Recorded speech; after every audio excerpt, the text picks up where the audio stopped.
Hello, everyone, and welcome to the first episode of the From the Tower podcast. I'm ZT Evans. I'm also go by Zach. I'm the COO at Score. I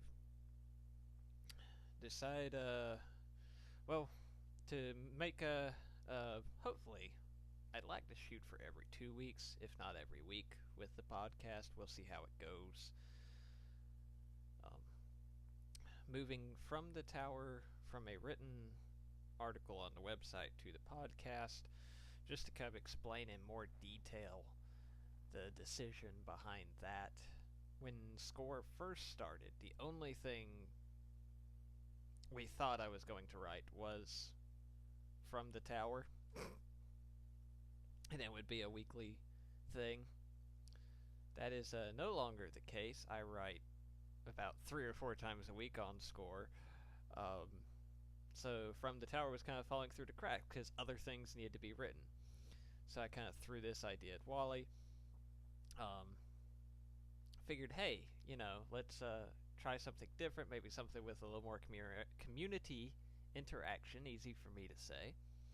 And more importantly, something I don't have to write. I just talk into a microphone for, I don't know, this isn't like SHL, where to get max money you have to record for an hour or whatever. So it might be 30 minutes, it might be an hour. This first episode, I'm really just going to answer the questions that were submitted.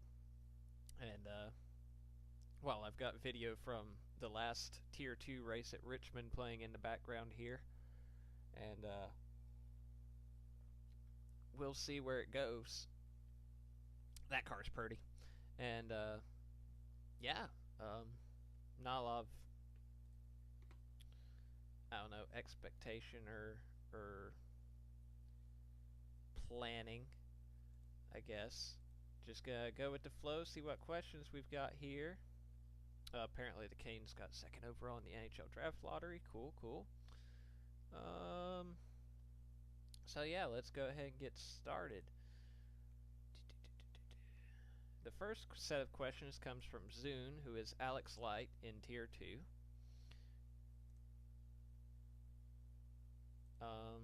He first asks, who will win the Tier 1 and Tier 2 championships?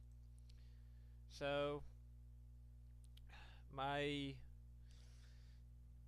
if I had to put a gun to my head right now and venture a guess on those, the Tier 1 championships appears to be a little more competitive. Well, no, I shouldn't say that, actually. I mean, it is, but not... Yeah. I would say there are more drivers that have a shot at that championship, I guess, is what I'm trying to say. Obviously, the points race is closer at the top right now, too. But I was more referring to... you have a group of about 4 drivers who have made every race, as well as another group that are capable of winning any race, including Spark Spencer to third. Right now, the points lead is a tie between Cooter Bigsby and Carl Downey. I think ultimately, if I had to make a prediction in that one, I would say Bigsby will end up taking that title, which I know isn't exactly a bold prediction, but he's just been week in and week out the driver you see out front the most. Technically, Downey's been more consistent. He reminds me a lot, but Downey this season reminds me a lot of Gunnaby last season, who was just beating people to death with consistency, but didn't quite have enough to really compete for wins.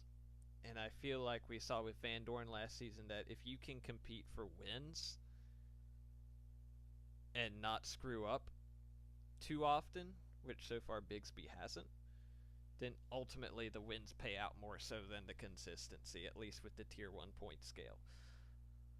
So I feel like Bigsby will end up being that guy this season, that Van Dorn, and he hasn't even had the bad race that like Van Dorn had to start last season. That's been more kind of where like say Spark Spencer has been. As far as tier 2 is really interesting because especially after the first week or so, uh, Kevin Keselowski was running away with things and pissing a lot of people off in the process. But he currently finds himself third in points. Granted, only 63 points back, but he's had a couple of bad races. And, you know, he had the 21st at Mid Ohio, the 25th at Bristol.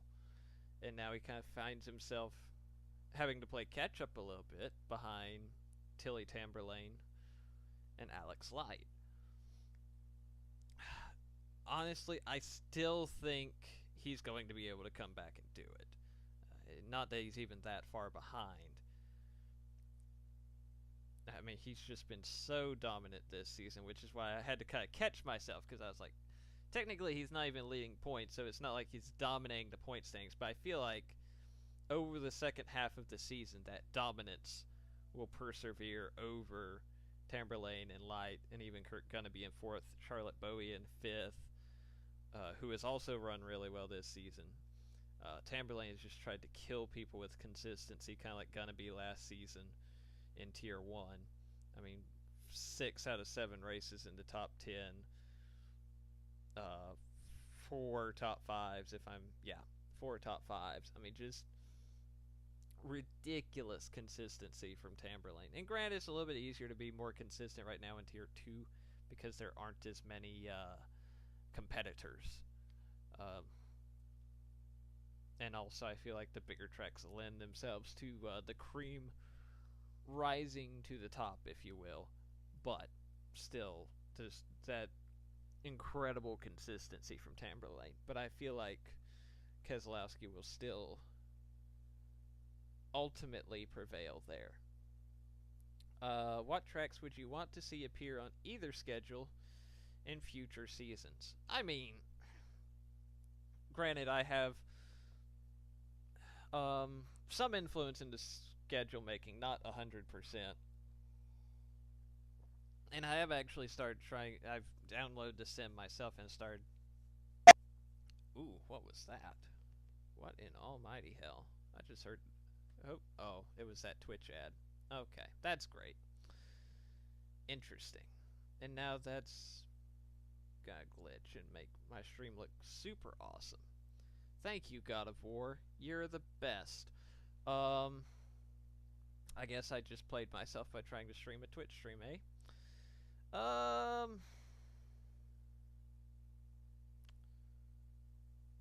Where was I even going with this? Ah, yes, the tracks I'd like to see on the schedule.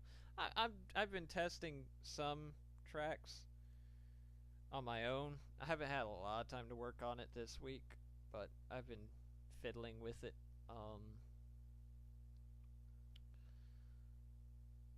I think from the struggle right now is finding tracks that behave nicely while also having a larger field, because I know that's something we want to try to open up a little bit next season for Tier 1, is have bigger tracks that don't have pits, only like 24 pit stalls or whatever, because we've run into issues with that with the large car counts in Tier 1 this season. Probably the one that has behaved the most nicely out of my very limited testing, I really want to emphasize that, thus far, has been Myrtle Beach Speedway. So that might be a track that I end up suggesting to Wally. Doesn't mean he'll make the schedule or not, but I might end up suggesting that one to Wally for Tier 1. I laughed joking with him that my home track on the sim actually races nicer than it does in real life. I don't know if it's quite where we need it to be for Tier 1, honestly, but it was fun to watch that sim when I was testing. Need to do some more work on the road courses too, because Mid Ohio was uglier than the north end of Southbound Mule, just graphically speaking, and also the race just wasn't great. So we're probably gotta look to replace that. Um, I was really hoping I had downloaded Lime Rock Park in hopes that would be a good road course replacement, but it doesn't have enough pit stalls. So had to scrap that one before I even got to use it, which was unfortunate. Um, I'll probably take a look at. I want to take a look at Autodrome Hermanos Rodriguez in Mexico City. I want to take a look at Willow Springs in California. Um, I might even take a look at maybe. I'm trying to think of VIR. I'm sure I'll take a look at VIR, Virginia International Raceway. Da, da, da, da. I want to shy away from street circuits, kind of, but I might look at something like St. Petersburg. I don't know. We'll see. If you've got some suggestions, feel free to comment with them, because, like I say, it's very early in the testing phase for me, but we are looking at that. So, if you have a track that obviously you would probably have no idea how it behaves in the sim, but if there's something, maybe a home track or a place you've been, a place you really like watching in real life, that you'd like for us to give a shot, then by all means, comment it, suggest it, and we'll see how it plays out. Thoughts on the quality of racing seen in Season 2 Tier 2 compared to Season 1 Tier 1? Did the variation of tracks help the quality of racing? Define quality. Yes and no. On one hand, like I mentioned earlier, I feel like the larger variation of tracks, especially going to the bigger tracks, helps the cream rise to the top, which in some ways also means reduces the chance for underdog performances and or sim randomness, LOL, Simon T stuff. On the other hand, it is also at times made for some boring races, and frankly, one of them is probably playing on the screen right now in most people's eyes, and it is what it is. But I feel like, yes, we've seen better racing in the sense that we haven't had nearly some of the cluster bombs that we had in Season 1. I mean, places like Oxford Plains and Slinger, like, we've filtered a lot of that out, and it really wasn't coming into play in Tier 2 anyway because of the larger tracks, and in that sense that's great. But we've had some snoozers, and I think adding more drivers to the mix will help with that, and so on and so forth. It is the first season with the new tier. But strictly speaking, some of the races this season have been worse than some of the races we saw in Tier 1.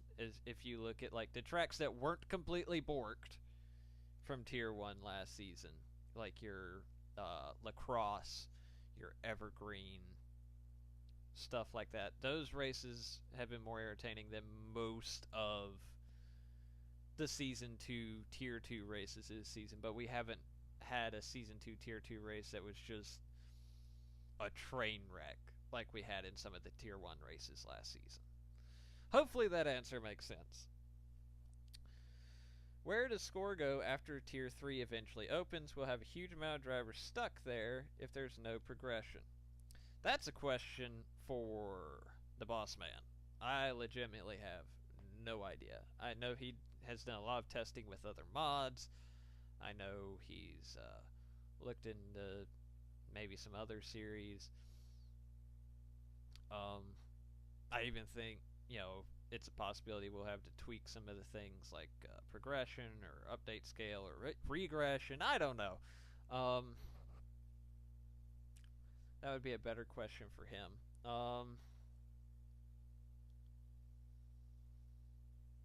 I don't know how many drivers will honestly have stuck there. I mean, first of all, like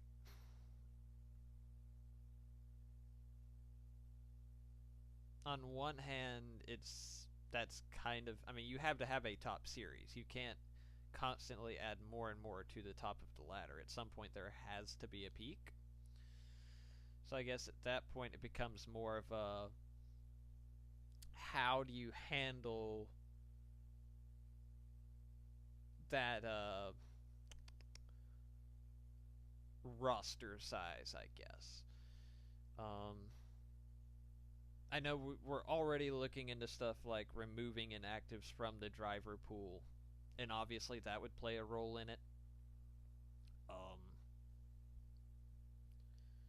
I'm sure at some point, I feel like at some point it'll police itself a little bit when we open teams, which is quite a few seasons down the road. But I feel like at that point it's almost going to be, I don't want to say completely team owner driven, because obviously you'll still be able to join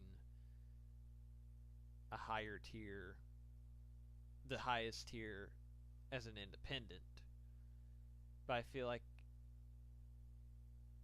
if the owner system works in the way I'm imagining it, which granted I don't know the full details yet, and maybe even Wally doesn't yet, but it's obvious. I feel like it'll be important if you have the ability to affiliate yourself with a team, which by nature will limit the number of opportunities in the highest tier, because a team owner will only be allowed to have 3 cars up there, and there will only be a limited number of team owners, and so on and so forth.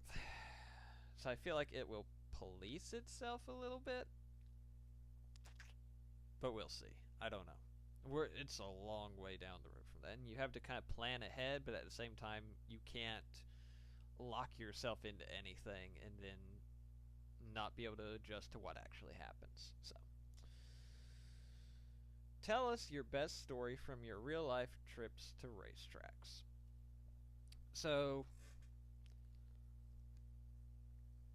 for those who don't know and who haven't seen me mention it in the Discord, um, I on weekends I actually write for a website which covers short track stock car racing, um,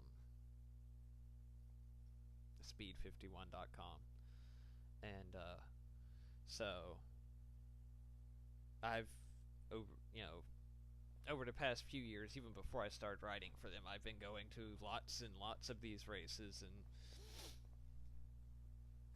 have even taken in the past year or so with 51 some pretty long, I won't say vacations because they're a lot of work, but trips away from home, if you will.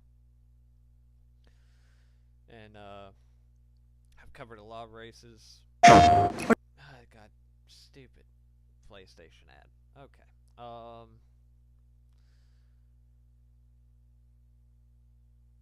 And so it's funny. You can't really.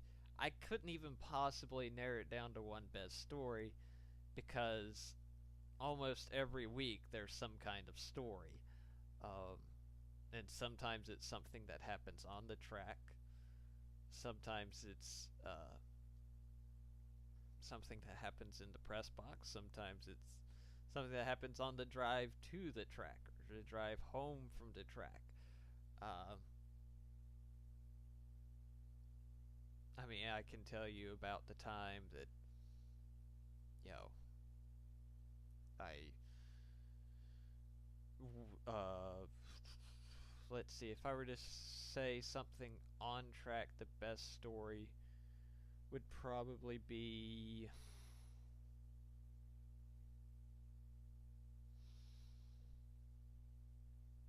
what going being at I don't know, that's not really a story though. I mean, being at the 50th annual Snowball Derby this past December was cool, and the race itself was, well, yeah, because I mean Kyle Busch ended up winning, So that was cool to actually cover a race Kyle Busch won. I was in the pits for that race.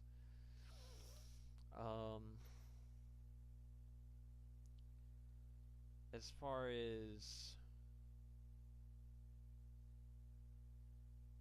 uh, I mean, just stories from the road or whatever. I mean, I couldn't even tell them all if I wanted to. Um, as far as the best one I'm comfortable telling, probably. Um, hmm.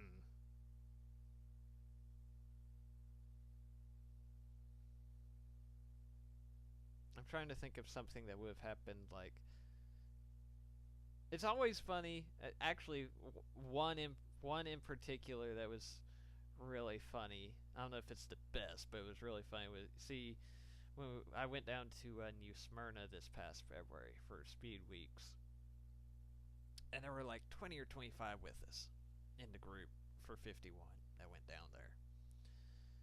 Which and basically the way it worked out was like lunch was on the site before we'd go to the track. As in they would. I'm phrasing that entirely wrong. But basically, we would be told to meet at a lunch destination, and they would cover it. They would pay for it before we would go to the racetrack to cover that day's racing, and then you were on your own for dinner, whether it be concession stand at the track or Taco Bell drive-through after the race or whatever the case may be. That was on you. Um, and for one of the lunch spots, we went to like basically just this stand, honestly, with like outdoor seating. There was no like, it wasn't a restaurant. It was just kind of a stand um, that sold like wings and wraps and what did I don't even remember. I think I got like a quesadilla. I can't remember. Anyway, and it was just so funny because like my car got there first, and there were only like three of us, and we're kind of standing and looking at the menu because we obviously haven't been there before. And the lady working the counter is like, "Can I get y'all anything?" And we're like, "Oh, we're gonna wait for the rest of our group to get here." "Oh, okay, that's fine." And she's expecting, bless her heart, like one other car to pull up, and instead like 20 people show up. But she handled it amazingly. I wish I had actually known I was gonna tell that story before I told it, and I'd at least give a shout out. Crap, but oh well. Um, but yeah, it was funny to watch that unfold, and then you just have your funny. I mean, just like any road trip or whatever, you have your funny car stories, your funny after the race, going out stories, and shit like that. So do you see? Oh, sorry. Thank you for the question, Zune. The next one is from Ace, who is Tiggle Bitties in Tier 2. Drive the number 8 Masshole Chevy SS. I mean, the NESN. Do you see Score evolving to a new engine anytime, or will we stay with the current one for the foreseeable future? I would assume we'll be sticking with this sim for the future.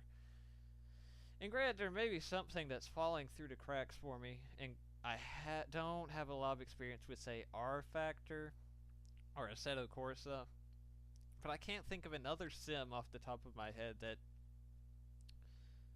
like, a lot of your more modern sims are either lack in some area that we desperately need them to not lack in for us to even think about moving from NR 2003 to those. Like, either they lack the custom ability where you'd actually be able to enter the cars and drivers you want in any race you try to sim. Like Project Cars, you enter a Project Cars race, it just gives you their however many cars with their however many skins, and there's no. I mean, I don't know if there's even, probably in the PC version, I don't even know if you can even mod tracks into it. And you certainly, I know you can't sim a race in it. If you back out of a race and don't race in it, it just skips to the end. So we're dead on that. I feel like that's going to be the case with most newer Sims. They're not built like this one is with the full replay functionality and stuff, and certainly the option to just watch a race. Um, and I don't know how customizable they are either. I feel like this is, unfortunately, NASCAR Racing 2003 was kind of the last of a dying breed in that sense. And so much of its guts, if you will, have been transferred to iRacing, but iRacing is an entirely online service which you subscribe to and race completely online against other human opponents, so it's out of the picture for a sim league because we can't sim a race on it, period. Like, all the races are against humans, so unless we all got together and started an iRacing league and literally raced against each other and paid however much a month it is to do that, not to mention invest in gaming PCs and steering wheels and all that crap, then that one's out of the picture. So I feel like what we have is what we have. I might be wrong, but I'm pretty sure this is the engine for Score. Next is from Pris, Charlotte Bowie in Tier 2, the Bowdozer. Favorite couple of drivers you love to watch in each tier? Well, I love Agents of Chaos, so Bowie is on the list, Cooter Bigsby is on the list from Tier 1, Rory Walker is on the list from Tier 2. I also have a soft spot in my heart for Kyra Yellcrab in Tier 1 because he's Embark, who is on the Jets.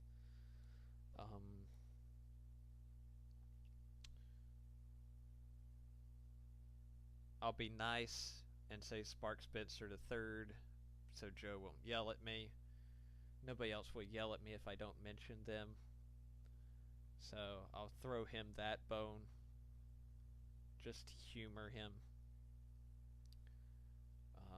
And of course Jack Stevens in Tier 2, who is the man, and by the man I mean some guy who hangs around between 7th and 10th every race until he gets wrecked. Good times. Good times. Drivers most likely to end up in prison. Basically every name I just mentioned except for Stevens. That question was from Cooter Bigsby. Congratulations, you made the list.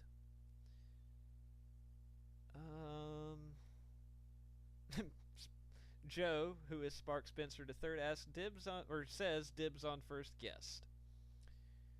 I'll take it under consideration, Joe.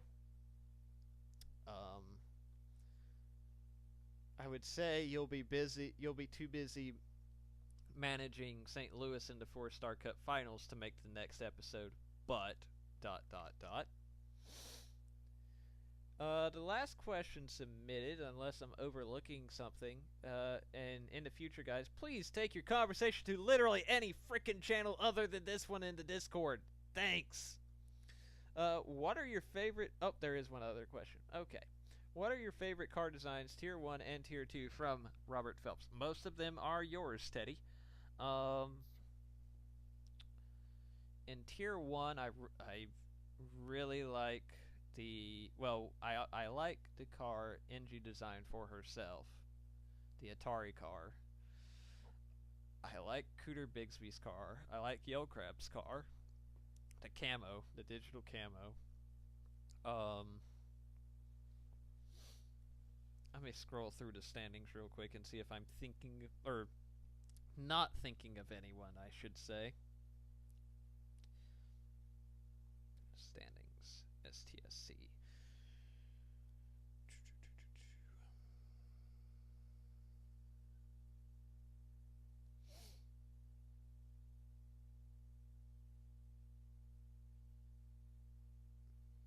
I mean, Allmendinger's is funny. One of the original cars.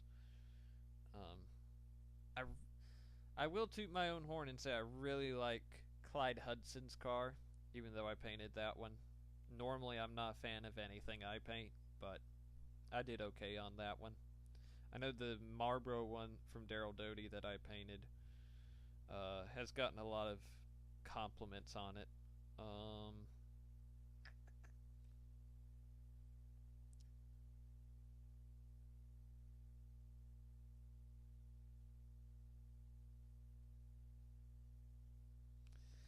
yeah, that's probably my list for tier one. Grab most of the nicer looking cars are in tier two, which is understandable. It is the higher tier, and the template has a higher resolution on it, so you can have a little more fun with it. And the body itself, just even if the templates were the same size, the body itself is a lot less limiting than the 90s models on the ASA mod. Da, da, da, da, da, da. I really like Gunnaby's car. Um, I'm I love Van Dorn's car. Teddy's car is nice. Um,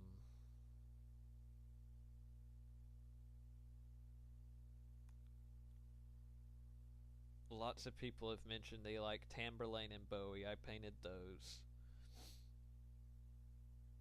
Joe Trickles is really nice for a car that's always at the back of the pack. uh, yeah, that's probably my list for tier two as far as nicest cars. Pushkin's is nice too. Um, yeah. So, and favorite sponsor, not my own. Oh, easily Bojangles on Cooter's Bigsby. Without question. Bojangles is amazing. So that's the winner of favorite sponsor. And yeah, that's all the questions unless I missed something.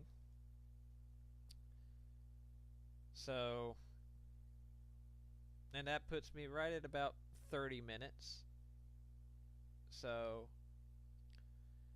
this will pretty much wrap up the first episode. Like I say, really was just feeling out the format, um, taking advantage of an off night in score.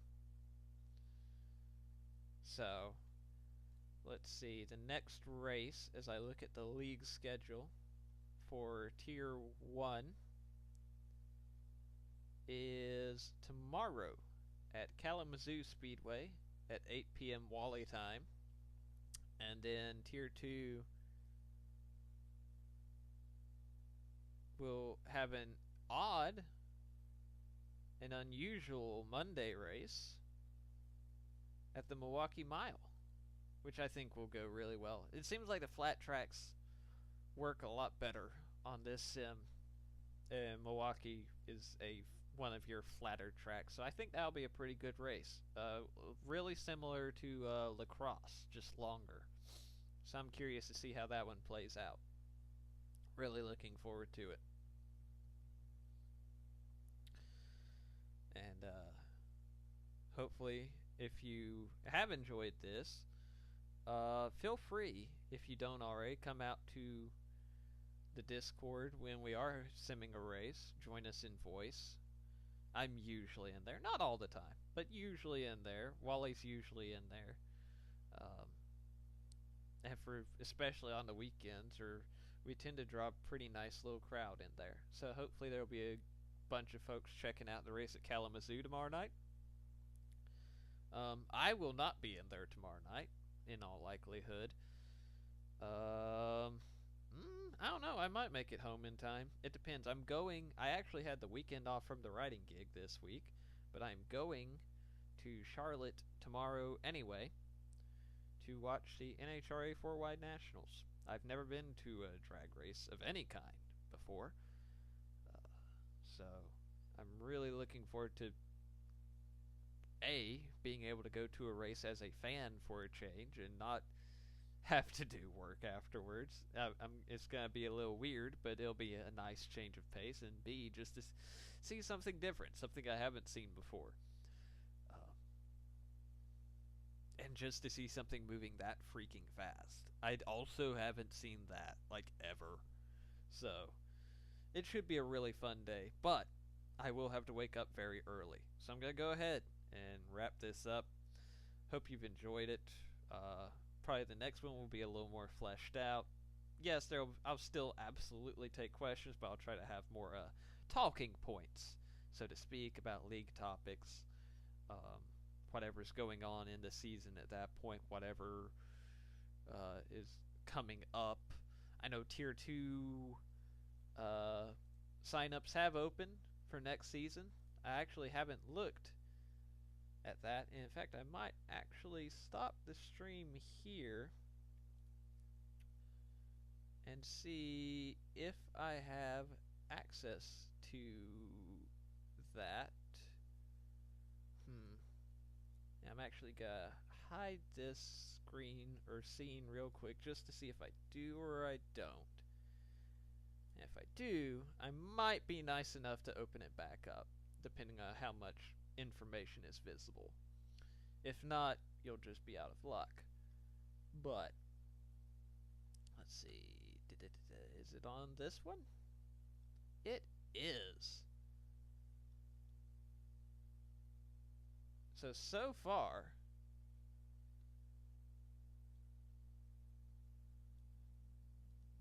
we have. Yeah, I'm not gonna open it up. Sorry. JR95, John Ross, Artemis, Boomer Gallant, or Gallant, Time Consumer, Cooter Bigsby, Base Scout X1, J.W. McDoyle, Godsend's Conspirator, Clyde Hudson, Jake Cortezi 81, Spark Spencer III, Jiggly 333, Estefania Gatusa Blanco, and Embark Kyrie Yellcrab signed up to make the jump to NSRS next season. If you would like to join them, please sign up. There is a link in the announcements channel in the Discord, and I will probably include it as well in my post for this podcast. Also, check out the donation information in the announcements channel if you haven't already. There are some rewards available if you donate to SCORE. I know Wally has put a lot of time and money into this, and I kind of begged him to open up donations because I know he wasn't dying to. He didn't want to beg for money, but the website could use a little beefing up, and we want to seek out some other tools to help improve the website and the league interface and stuff like that,